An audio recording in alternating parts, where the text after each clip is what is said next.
아마 여러분들 중에서는 돌에 맞아 보신 분들이 거의 없으실 것입니다. 특히 장난기 많거나 친구들과 몰려 다닌 적이 없는 여자분들은 어렸을 때 소녀 시절도 마찬가지고 여학생 시절에도 마찬가지일 것입니다. 더더욱 해당이 없으실 것입니다. 돌 던져서 사고 치거나 돌에 맞아 머리가 깨지는 일들은 주로 남자아이들에게 많이 일어나죠. 그런데 그런 일을 저도 중학생 시절에 경험을 한 적이 있습니다. 부천에서 중학교를 다니던 어느 날 이 설교를 준비하다가 그 기억이 났습니다.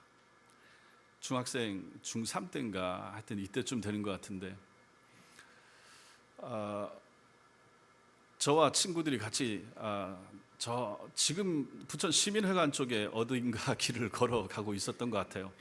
철길에서 멀지 않은, 지금 경인 전철이 다니고 있는데 거기서 한 5, 60m 떨어진 곳으로 저는 친구들하고 가고 있고, 제 친구 중에 하나가 철길을 걸어가다가 거기서 돌을 하나 들어서 그 돌을 가지고 우리 친구들이 있는 쪽을 향해서 던졌습니다. 그런데 던지면서 제 이름을 부르면서 선동하면서 돌을 던졌는데, 그 돌이라고 하는 것이 철길에 있는 돌은 좀 뾰족뾰족하고 좀 날카로운 돌들이잖아요.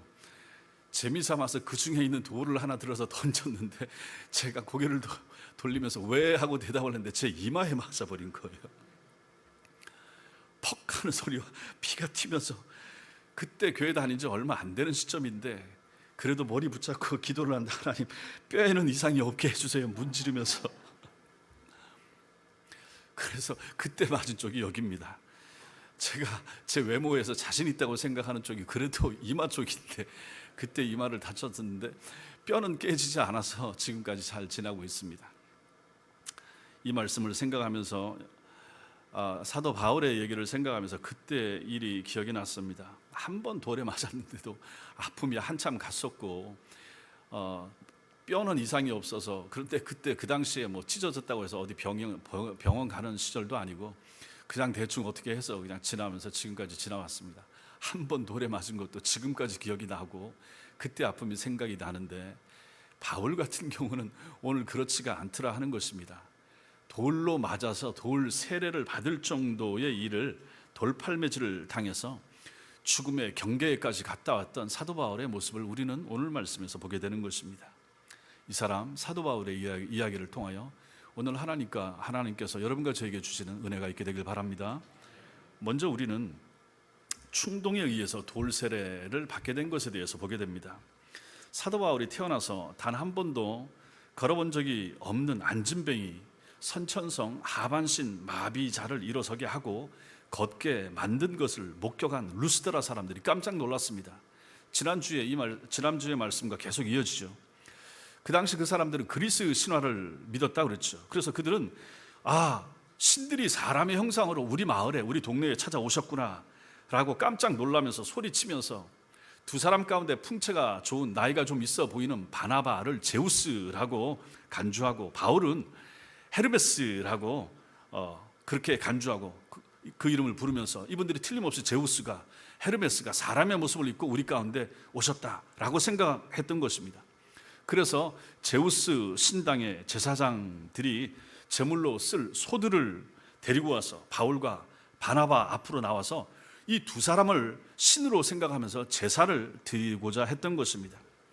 이 사람들이 무엇을 하려는지 처음에는 몰랐습니다. 루가오니아 방언을 가지고 처음에 말을 했기 때문에 이 말을 못 알아들은 바울과 바나바는 가만히 있었는데, 좀 있다가 이제 이 사람들이 소를 끌고 나오고 소를 장식하는 화환들을 가지고 나오고 하는 것을 옆에 물었더니 이제 헬라 말로, 그리스 말로 설명을 해주니까 이거 안 되겠구나 하고 깜짝 놀라는 거죠. 뒤늦게 확인한 다음에 말렸습니다.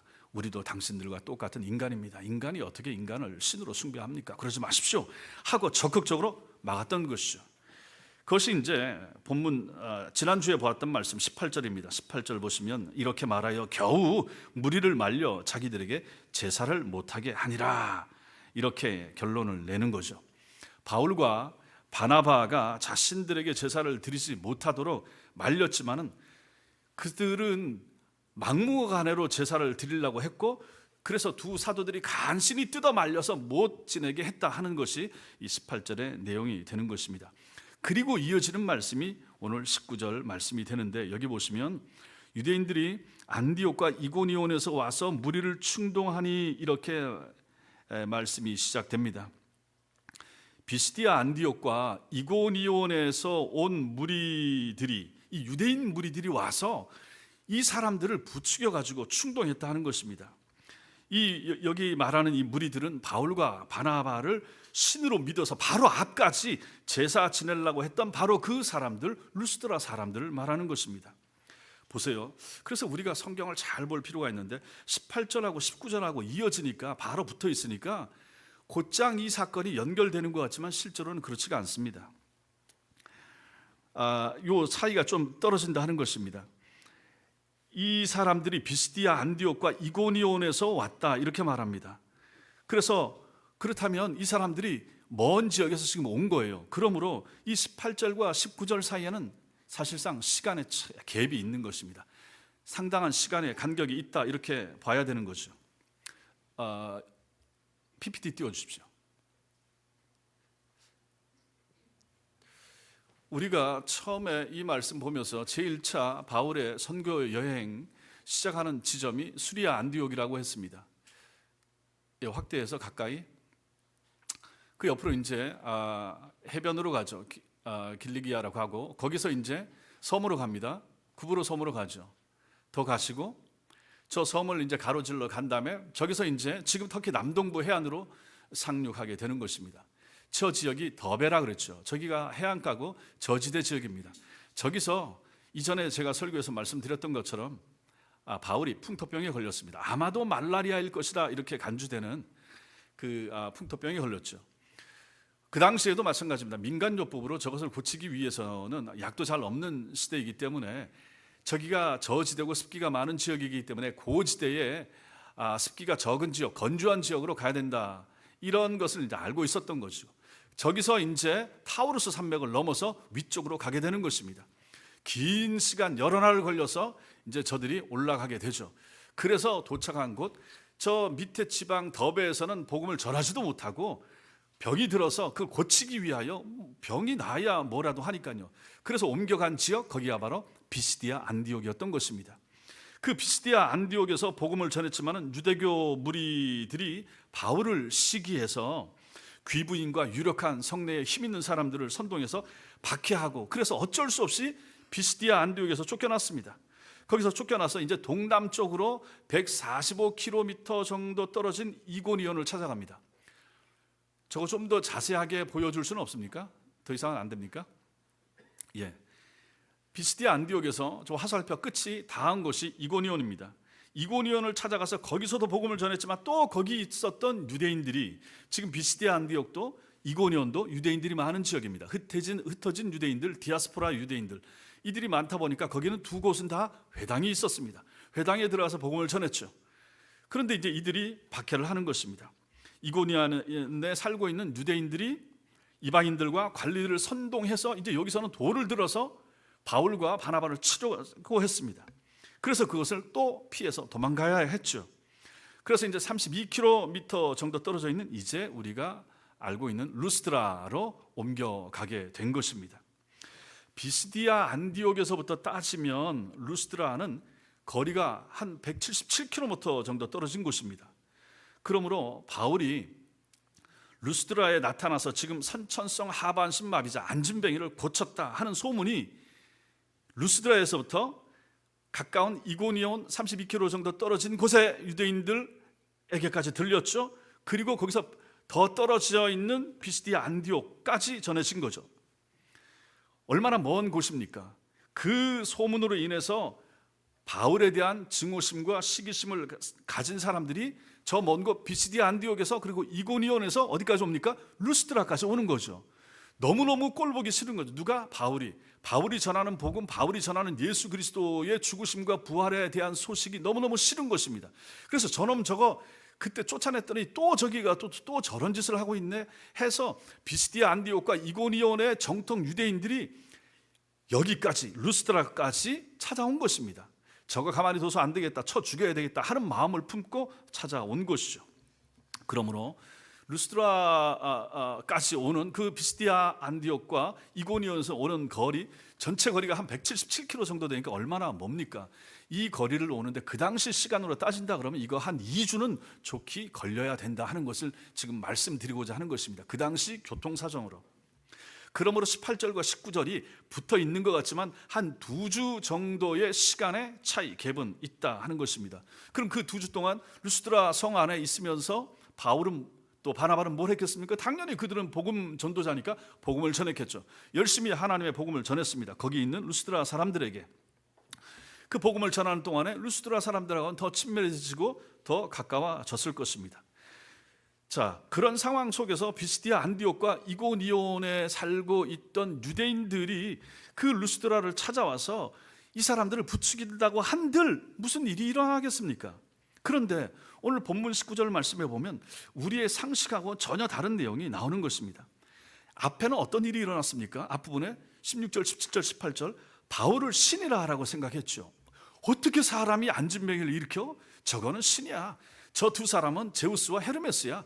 저 신들이 사람의 몸을 입고 이 땅에 왔지. 저분들을 섬겨야지, 엎드려야지, 절해야지, 이렇게 하는 것을 가지고 간신히 뜯어 말렸단 말입니다. 그러니 저 사람들 마음속에 바울과 바나바는 신적인 존재를 가지고 있는 거죠. 이 사람들과 지금 2주 이상의 긴 시간을 보내고 있다 하는 얘기입니다. 그런데 저 멀리 비스디아 안디옥과 이고니온에서 온 사람들이 무슨 말로 이 사람들을 부추겼길래 저들이 금세 돌변해서 18절과 19절 사이에 2주의 시간을 뒀다고 했어도 어떻게 저들이 금세 돌을 들어서 던져서 쳤을까라고 하는 것을 우리는 성경을 보면서 물을 필요가 있다 하는 것입니다. 무슨 말을 했길래 어떻게 사람이 저렇게 변할 수 있지? 금세 변했단 말이에요. 신으로 섬기고 제사하려고 했던 사람들이 돌을 들어서 쳐서 거의 죽였단 말입니다. 왜 그렇게 됐을까? 여기 나오는 우리말 충동하다로 번역된 헬라어는 설득하다라는 뜻입니다. 바울을 신봉하던 루스드라 사람들이 갑자기 그를 죽이려고 돌을 들어 칠 정도로 어떻게 그렇게 변하게 되었을까? 그 이유가 무엇일까요? 우리는 그 답을 성경 속에서, 사도행전 속에서 다시 찾아볼 수가 있는 것입니다. 두 번째로 루스드라 사람들의 변심의 이유, 이 루스드라 사람들이 어떻게 이렇게 변했을까? 앞으로 우리가 보겠지만 사도행전 16장에 보면 빌립보에 갔을 때 귀신 들린 한 여인을 바울이 만나게 됩니다. 근데 이 귀신 들린 여인은 여러 명의 주인에게 고용되어 있었고, 이 귀신 들린 여자, 지금 같은 무당이죠. 여기에 고용한 이 주인들은 그 귀신 들린 여자, 점치는 여자로 말미암아 사람들의 점을 쳐주고 보게 하고 돈을 벌고 있었던 것입니다. 점치는 여자는 하나 있는데 이 여자 뒤에 여러 명의 주인들이 이 사람을 고용하여 붙어 있었던 것이죠. 그래서 이 사람이, 이 여자가 나가서 점치면 그때 받아오는 돈을 가지고 같이 나눠서 가졌던 것입니다. 근데 바울이 이 여인을 만나게 됩니다. 그리고 이 여인에게 들린 귀신을 예수 그리스도의 이름으로 쫓아주는 일이 생기게 됩니다. 그래서 그 여인을 고용했던 주인들이 즉각 바울과, 여기서 신라가 나타납니다. 바울과 신라를 붙잡아서 관리들에게 넘겨주게 되고, 그 관리들은 이 두 사람을 감옥에 넣어버립니다. 그래서 이제 빌립보 감옥에 갇히게 되는 거죠. 우리가 나중에 보겠지만 그 빌립보 감옥 속에서 밤중에 기도하는데 옥토가 흔들리고 지진이 나서 풀려나는 일이 생기게 되는 것입니다. 자, 그러면 왜 이런 일이 생겼을까요? 왜 그 사람들은 바울과 신라를 잡아다가 넘겨주고 옥에 갇혔겠습니까? 사도행전 16장 19절이 그 이유를 밝혀줍니다. 같이 읽겠습니다. 시작. 여종의 주인들은 자기 수익의 소망이 끊어진 것을 보고 바울과 신라를 붙잡아 장터로 관리들에게 끌어갔다가, 왜 넘겨준 것입니까? 진짜 자기 수익의 소망이 끊어진 거예요. 그 고용했던 그 여종이, 주인들이 그 여종이 귀신으로부터 벗어나면 어떻게 됩니까? 점을 못 치게 되잖아요. 귀신으로부터 벗어났으니까 점을 안 치게 되고 점을 못 치게 되니까 자기들은 뒤에서 이 여자 점치는 것을 가지고 벌어오는 돈 가지고 같이 나눠서 먹었는데, 이제 이 여자가 정신을 차리고 귀신이 쫓겨나가고 예수를 믿게 되니까 자기들의 수입이 끊어졌다 하는 것입니다. 그것 때문에 저 두 사람을 잡아다가 감옥에 넘기고 쳐넣은 것입니다. 사도행전 19장에도 이와 비슷한 일이 또 나옵니다. 여기서는 에베소입니다. 에베소에는 다산과 풍요의 여신 아르테미스, 아데미스 신전이 있었습니다. 그 신전이 에베소 한가운데 자리 잡고 있었기 때문에 에베소에는 아데미를 이용하여 돈을 버는 사람들이 또 많이 있었습니다. 바울은 그 우상의 도시 에베소를 찾아가 하나님의 말씀을 전했습니다. 그러자 은을 가공하는 사람이 있습니다. 은을 만드는 은세공하는 사람, 데메드리오라고 하는 사람이 나옵니다. 이 사람이 자신과 같은 직종에 있는 같은 일을 하는 사람들을 찾아가서 선동을 해서 거기서도 바울을 죽이려고 하는 일이 생겼습니다. 그 이유가 무엇인가? 사도행전 19장 24절부터 27절까지 나옵니다. 같이 읽겠습니다. 시작. 즉 데메드리오라 하는 어떤 은장색이 은으로 아데미의 신상 모형을 만들어 직공들에게 적지 않은 벌이를 하게 하더니 그가 그 직공들과 그러한 영업하는 자들을 모아 이르되 여러분도 알거니와 우리의 풍족한 생활이 이 생업에 있는데 이 바울이 에베소뿐 아니라 거의 전 아시아를 통하여 수많은 사람을 권유하며 말하되 사람의 손으로 만든 것들은 신이 아니라 하니 이는 그대들도 보고 들은 것이라. 우리의 이 영업이 천하여질 위험이 있을 뿐 아니라 큰 여신 아데미의 신전도 무시당하게 되고 온 아시아와 천하가 위하는 그의 위엄도 떨어질까 하노라 하되, 이렇게 나오죠. 데메드리오가 은장색하는 은을 만지는 이 사람이 사람들을 선동하여 바울을 죽이려 한 이유가 무엇입니까? 자기의 이권 때문에 그런 거죠. 수익, 돈 때문에, 밥벌이 때문에, 밥벌이가 줄어든다, 끊어진다 하는 것입니다. 사람의 손으로 빚어 만든 것, 눈에 보이는 것은 무엇이든지 신이 아니라 누가 그랬습니까? 바울이 설교하는 것이죠. 우상을 버리라, 이거 다 헛것이다. 이러한 바울로 인해서 혹시라도 에베소 사람들이 그 말을 듣고 아데미를 숭배하지 않게 되면 자신들의 돈벌이, 영업이 방해를 받고 지장을 받을 것을 저들이 걱정한 것입니다. 자, 이 두 가지 경우, 사도행전 16장 귀신 들린 여인, 19장 에베소에서 이 은장색공이 또 한 것도 마찬가지입니다. 그렇다면 우리는 지금 여기 루스드라 사람들이 피시디아 안디옥과 이고니온에서 찾아온 유대인들로부터, 처음 보는 유대인들인데 어떻게 설득을 당했는가? 바울을 신으로 숭배하려 했던 그들이 갑자기 돌을 들어 칠 정도로 돌변했는지 우리는 여기서 짐작을 할 수가 있게 되는 것입니다. 루스드라에서도 그리스 신화 속에 나오는 12신을 이용하여 밥벌이하는 사람들이 많이 있었습니다. 제우스 신당 외에도 나머지 11신들을 위한 신당, 신전이 있었을 것이고 각 신당마다 누가 있습니까? 제사장이 있고 사제들이 있었을 것입니다. 그리고 그 신전들의 제물을 납품하는 사람, 꽃이나 이런 거 납품하고 바치는 사람들이 있었을 것이고 또 신당을 짓고 신당을 보수하는 건축업자들이 있었을 것입니다. 게다가 12신들의 신상을 만들거나 신전 기념품 만들어서 판매하는 사람들이 또 얼마나 많았겠습니까? 우리가 관광지를 가게 되면 그 주변에 그 영업하고 판매하는 사람들 얼마나 많습니까? 무슨 뭐 어디 절을 가도 그 절 모양을 만들고 뭘 하고 그거 가지고 다 돈벌이 밥벌이 하는 사람들. 저도 성지순례는 안 해봤지만 성지도 가면 분명히 그런 사람들 그 길거리에 널렸을 것입니다. 뭐라도 팔아가지고 이익을 남기려고 하는 사람들. 2000년 전에도 마찬가지였다 하는 것입니다. 루스드라에도 이 12신들의 신전과 거기에 관련이 있는 영업을 하는 사람들이 많았을 것이다 하는 것이죠. 자, 그러니 피시디아 안디옥과 이고니온에서 온 머리 좋은 바울을 너무너무 싫어하는 이 유대인들이 무슨 말을 속삭였을 것인가?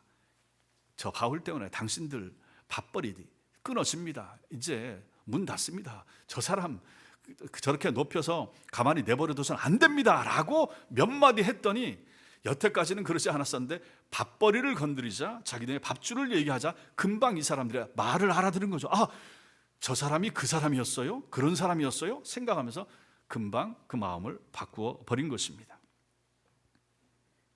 그 루스드라 사람들에게 바울은 사람의 손에 의해 만들어진 눈에 보이는 것을 숭배하는 헛된 것들을 버리라라고 설교를 했으니, 만약에 루스드라 사람들이 바울의 말을 듣고 더 이상 그 그리스 신화에 나오는 그 신들을 섬기지 않는다 그러면 신화 속 12신들과 직간접적으로 얽혀있는 루스드라 사람들이 직업을 잃게 되겠죠. 막대한 경제적 피해를 보게 되지 않겠습니까? 지금까지는 루스드라 사람들이 이걸 생각하지 못했습니다. 그냥 안진뱅이를 일으킨 바울의 그 능력, 바울의 영적 감화력에 감동되어서 그에게 이의를 제기하거나 대적할 생각을 하지 못했습니다. 그런데 비스디아 안디옥과 이고니온에서 온 이 유대인들이 그때까지 이 루스드라 사람들이 생각하지 못했던 그들의 밥줄에 대하여 얘기해주고 건드리자 이 사람들이 일순간에 바뀌어 버린 것입니다.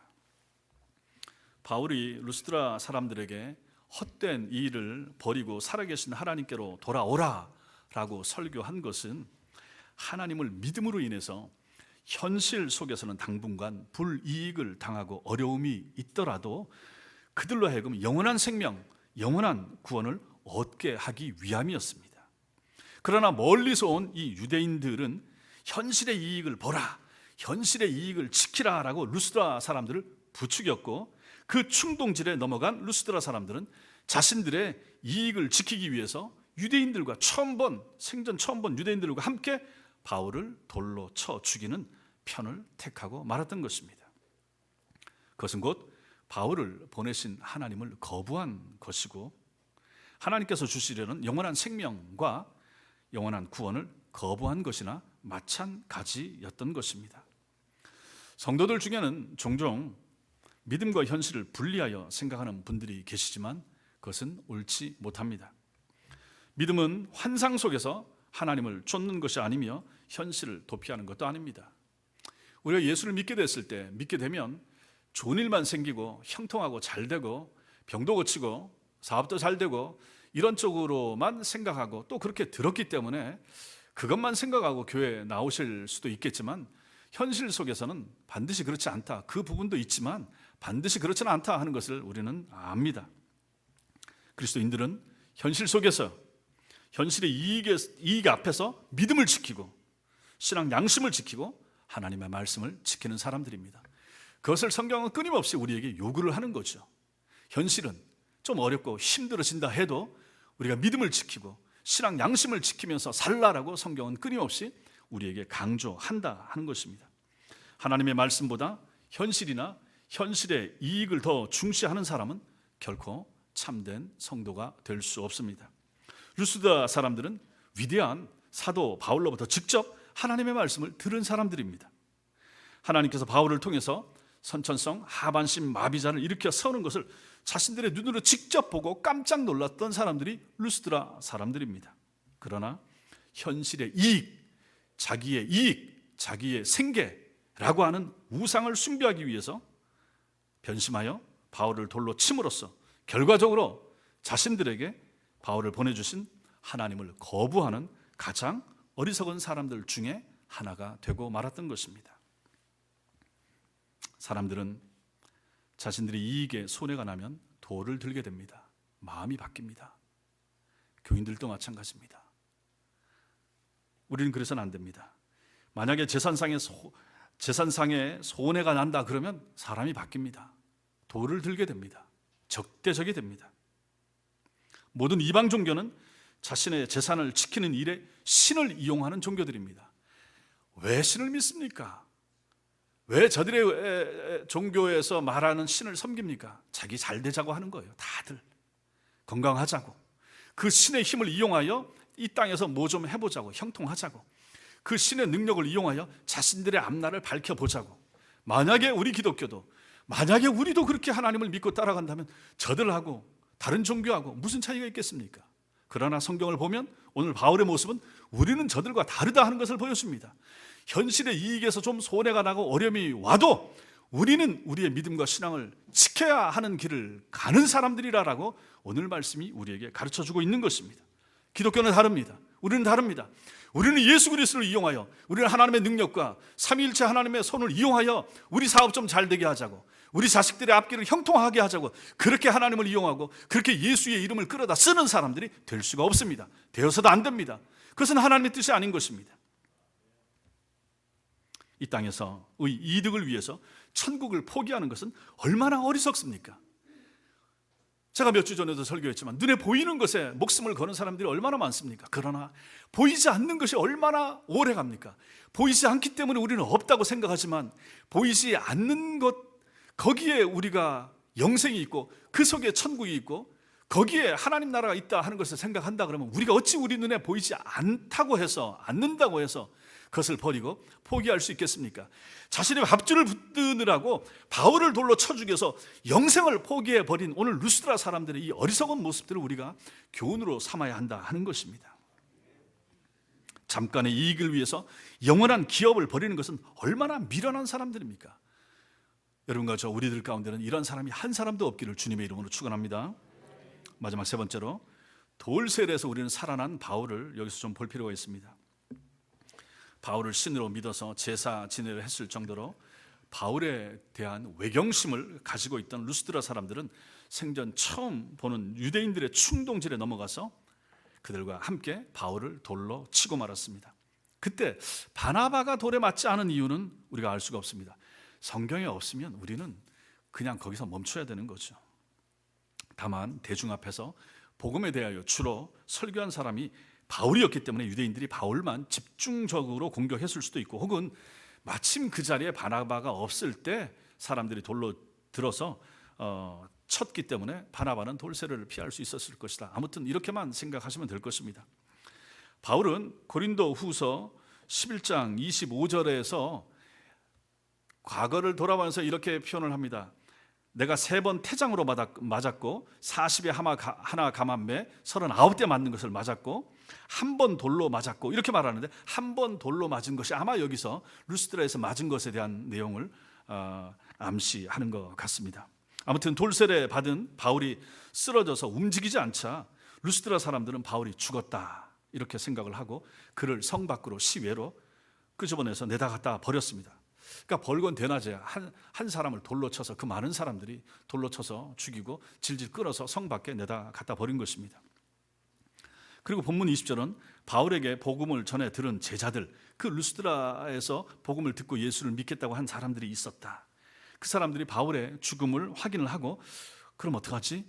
우리 바울 선생님 장례를 지내야 되겠는데 하고 모여서 둘러서 있는 거죠. 제자들이 둘러섰을 때에 이게 바로 그런 말씀이 되는 거죠. 이 사람들도 바울이 죽었다고 생각할 정도로 돌을 많이 맞은 거죠.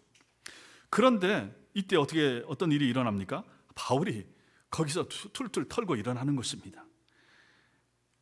바울이 일어나, 간단하게 일어나 이렇게 쓰고 있지만은 이것이 헬라어 동사로 보면 아니스테미라고 하는 단어인데, 앉은 자리에서 일어나거나 누운 상태에서 일어날 때 이 단어를 사용합니다. 그리고 그뿐만 아니라 죽은 사람이 살아 일어날 때도 이 단어를 똑같이 사용한다 하는 것입니다. 사도행전 13장 32절부터 34절 우리가 같이 말씀을 봤는데 한번 보겠습니다. 시작. 우리도 조상들에게 주신 약속을 너희에게 전파하노니 곧 하나님이 예수를 일으키사 우리 자녀들에게 이 약속을 이루게 하셨다 함이라. 시편 2째 편에 기록한 바와 같이 너는 내 아들이라 오늘 너를 낳았다 하셨고, 또 하나님께서 죽은 자 가운데서 그를 일으키사 다시 썩음을 당하지 않게 하실 것을 가르쳐 이르시되 내가 다윗의 거룩하고 미쁜 은사를 너희에게 주리라 하셨으며, 이렇게 말씀하고 있습니다. 여기에 2번이나 일으키사라고 하는 단어가 나오죠. 이것이 봐도 오늘 여기에 사용되는 단어 아니스테미하고 똑같은 단어가 되는 것입니다. 여기서 쓰였을 때는 지금 죽음의 자리에서 예수께서 죽었다가 일어나셨을 때 그 단어를 사용하고 있는 거죠. 2번이나 예수 그리스도의 부활을 강조할 때 이 단어가 사용된 것입니다. 인간의 죄값을 대신 치르기 위해서 십자가에 못 박혀 돌아가신 예수님을 하나님께서 죽음 가운데에서 다시 일으켜 세우셨다. 이게 뭡니까? 부활이죠. 부활신앙을 나타낼 때도, 바울의 가장 핵심이 되는 부활신앙을 설명할 때도 이 단어가 2번이나 쓰였다 하는 것입니다.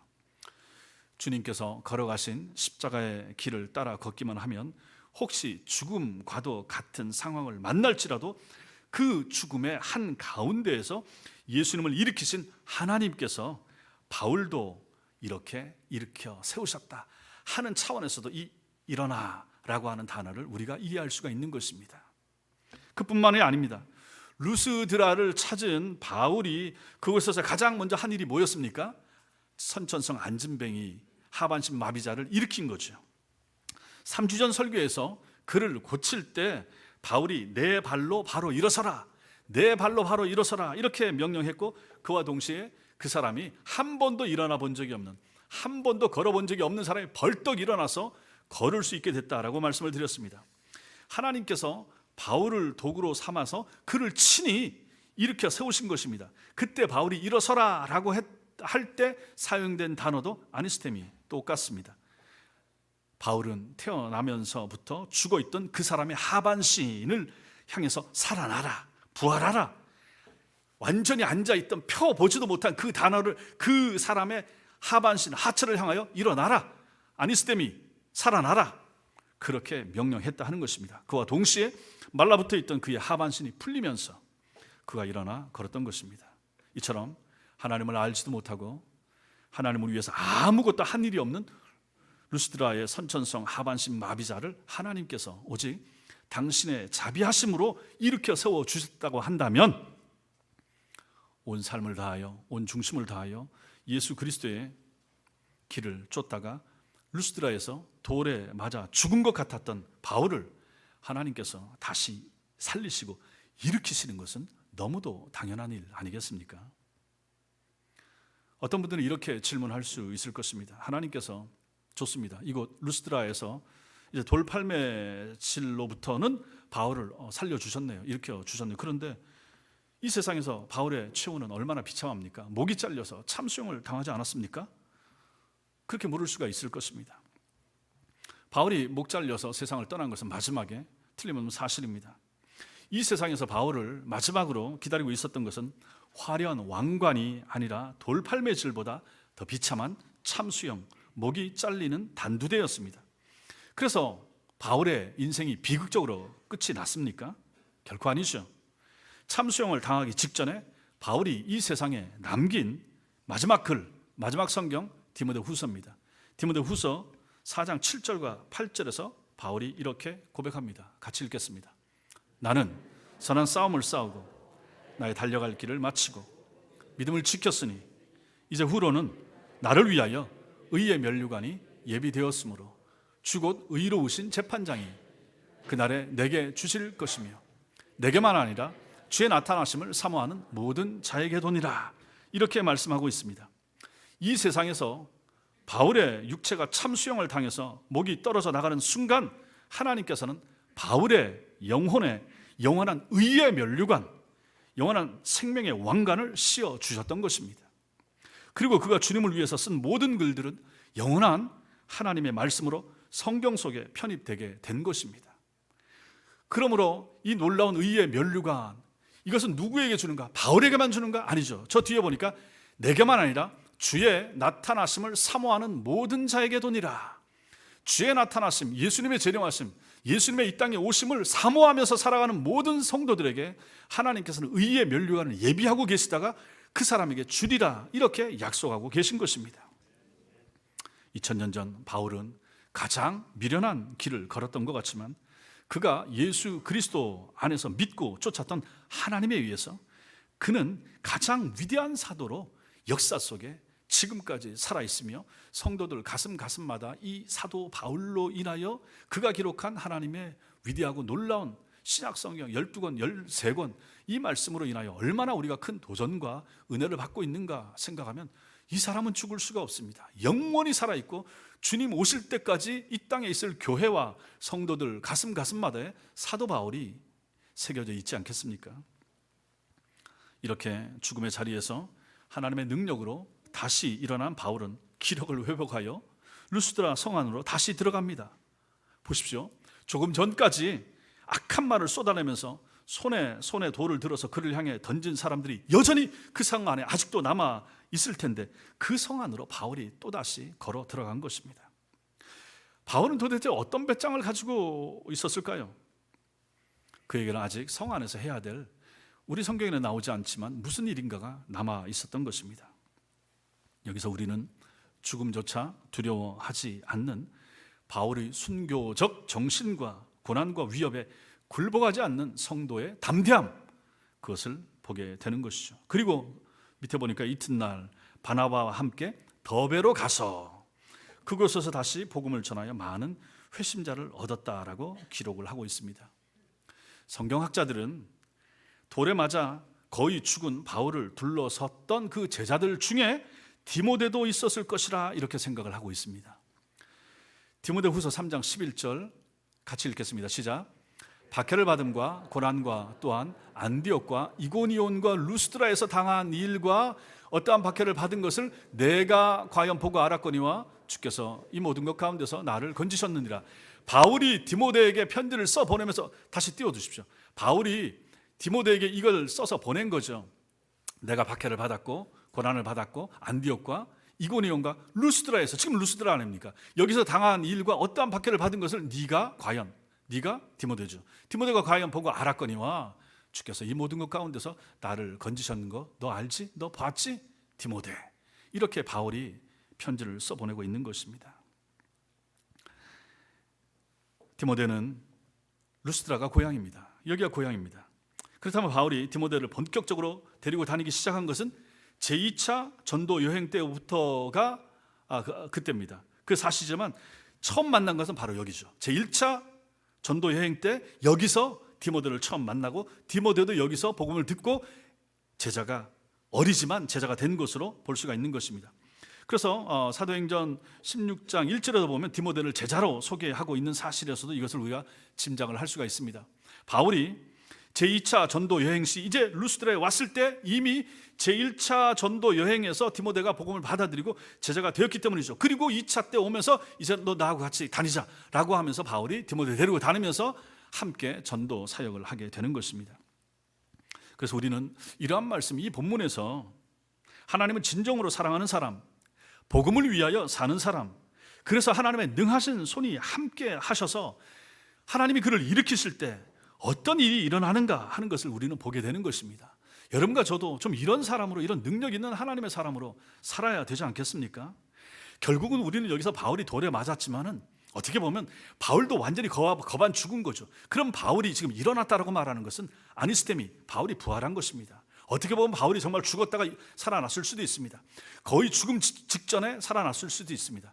나중에 뒤에 가보면 바울이 삼층천을 보고 온 것에 대해서 설명하는 부분도 있는데 성경학자들은 이때 바울이 여기서 이 쓰러진 자리에서 하나님이 보여주시는 환상을 봤을 수도 있다, 이렇게 말하기도 합니다. 그러니 바울의 이 놀라운 하나님 사랑하는 마음에 대하여 하나님께서 이렇게 갚아주신 것이죠. 이 사람을 앞으로 더 사용할 일이 있기 때문에 지금 여기서는 하나님께서 죽이지 않으신 것입니다. 돌에 맞아 거의 죽은 사람을 다시 하나님께서 살려 일으키신 것이죠. 나중에 그 사명이 끝났을 때 목이 잘려서 죽게 그때 데려가셨지만 이때는 하나님께서 살려 주시더라 하는 것이죠. 여러분과 저도 마찬가지 아니겠습니까? 사명이 있을 때, 사명이 남았을 때, 아직도 하나님과 교회를 위해서 할 일이 있을 때 하나님은 우리를 책임져 주십니다. 건강도 주십니다. 회복시켜 주십니다. 그걸 믿으셔야 되는 것이죠.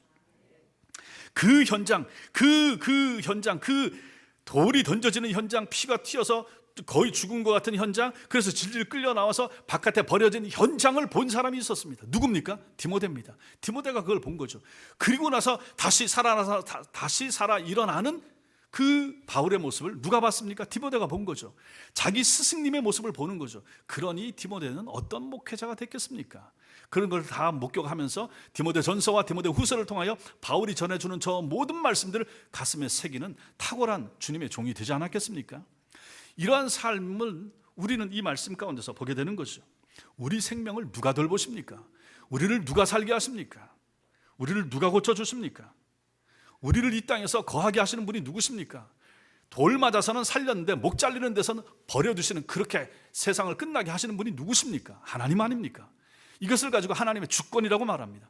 이것을 가지고 하나님의 섭리라고 말하는 거죠. 그러므로 우리는 섭리신앙이 필요합니다. 하나님 주권신앙이 여러분과 저에게 필요한 것입니다. 세상에서 일어나는 어떠한 일, 어떠한 어려움, 어떠한 형편, 어떠한 고통, 어떠한 아픔, 어떠한 눈물, 어떠한 절망마저도 하나님의 손 안에 다 있습니다 하는 사실 믿으시기 바랍니다. 그 하나님이 우리의 해답입니다. 하나님이 우리를 몰아넣으면 우리는 고통당하는 거예요. 그 하나님을 우리를 영화로운 자리에 앉혀주면 그때 잠깐의 영화를 보는 것입니다. 그러나 이것은 이 땅에 사는 동안만입니다. 이 땅에 사는 동안의 절망과 이 땅에 사는 동안의 잠깐의 아픔과 잠깐의 질병과 잠깐의 고통입니다. 이 땅에서 하나님이 우리를 영화롭게 하실 때 잠깐의 영화입니다. 이 땅에서 영화가 뭐 얼마나 대단하고 얼마나 오래 가겠습니까? 잘 되면 얼마나 잘 되겠습니까? 돈을 많이 모으면 얼마나 많이 모으겠습니까? 그거 가지고 하나님 나라 가는 거 아니지 않습니까? 우리는 그 다음 세대를, 그 다음 공간을 보는 사람들인 것이죠. 보이지 않는 공간. 그것을 전하는 곳이 교회고, 그것을 전하는 사람이 목사고 성도들 아니겠습니까? 눈에 보이는 것이 다가 아닙니다라고 끊임없이 나가서 눈에 보이는 것을 붙잡고 눈에 보이는 것에 의지해서 하루하루 살아가는 사람들에게 우리는 보이는 것이 다가 아니에요 라고 전할 수 있는 사람, 그 사람들이 바로 신자인 것이죠. 사랑하는 성도 여러분, 성령으로 세례를 받은 사람에게 교회는 물세례를 줍니다.